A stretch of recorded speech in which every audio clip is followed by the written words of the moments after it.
हंगामा आदी पडलेल्या पावसाक लागून गोंयांत तशेंच देशांतल्या बरेच वाठारांनी भाजयांचो दर वाडला। तेका लागून गिरायकां बरोबर विक्रेत्यांकय चिंता लागल्या।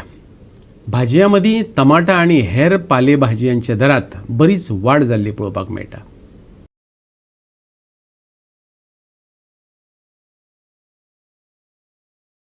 सध्या गोंयांत तशेंच हेर राज्यांनी पावसान नेटान घालून घेतला। ह्या आडेच्या पावसाक लागून चडशे शेतकार उत्पादनां काडूंक शकले नात। तशेंच पावसाक लागून कितलेशेच एकर पिकांचें लुकसाण लेगीत जाला। हाका लागून बाजारात येवपी भाजयांचे दर मळबाक तेंकल्यात। आयकात भाजी विक्रेत्यांक। बारिश की वजह से उधर खेती में पैर रखने को नहीं होता, पानी ज़्यादा रहता नहीं, कौन जानी नहीं होता इसके बारे में। अच्छा, ये सर खराब बहुत आ रहा है टमाटर, इसके वजह से महंगा होकर बैठा सर। महंगा कितना हुआ है अभी यहाँ 100 रुपये किलो। 100 रुपये किलो। और बीन्स महंगा हुआ है, 160 रुपीज़ किलो हुआ। अच्छा कोथिंबीर महंगा हुआ है, अच्छा 30 रुपये एक बंच का है कोथिंबीर। ओके। पहला 20 रुपये 25 रुपये था, अभी 30 रुपये हुआ।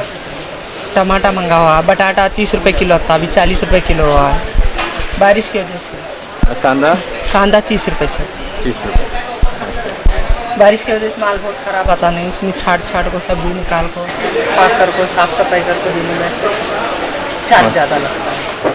मार्केटान टमाट 100 रुपये किलो विकता आमी। एक टमाट आसा 2000 रुपये बॉक्स आसा, 24 किलोचे बॉक्स 2000 रुपया। तेका लागून म्हारग विकता आमी। लोकांक दिसता की आमी म्हारग केले म्हणून, अशें कांय ना। म्हारग कर्नाटक टमाट ना, महाराष्ट्र आनी राजस्थान थिंगासून हाडूंक जाय पडटलें। महाराष्ट्र बी कमी आहा मातशी, आनी कोथमीर पावस पडून सगळे काबार जाल्ल्या। कोथमीर स्प्रिंग ऑनियन पार्ला कांय मेळना, मालाचे मातशे प्रॉब्लेम चलता। तेका लागून आमी म्हारग विकता। लोकांक दिसता आमी म्हारग विकता म्हणून, आमी म्हारग विकपाचें कांय ना। आमी फुडलेसून म्हारग गेले जाल्यार आमी म्हारग विकता। अशें लोक मातशे आमचे वयर रागार जाता कित्याक म्हारग विकता काय म्हणून। अशें कांय ना आमचें प्रॉब्लेम। गोवा 365 खातीर पणजेच्यान इर्शाद शेख।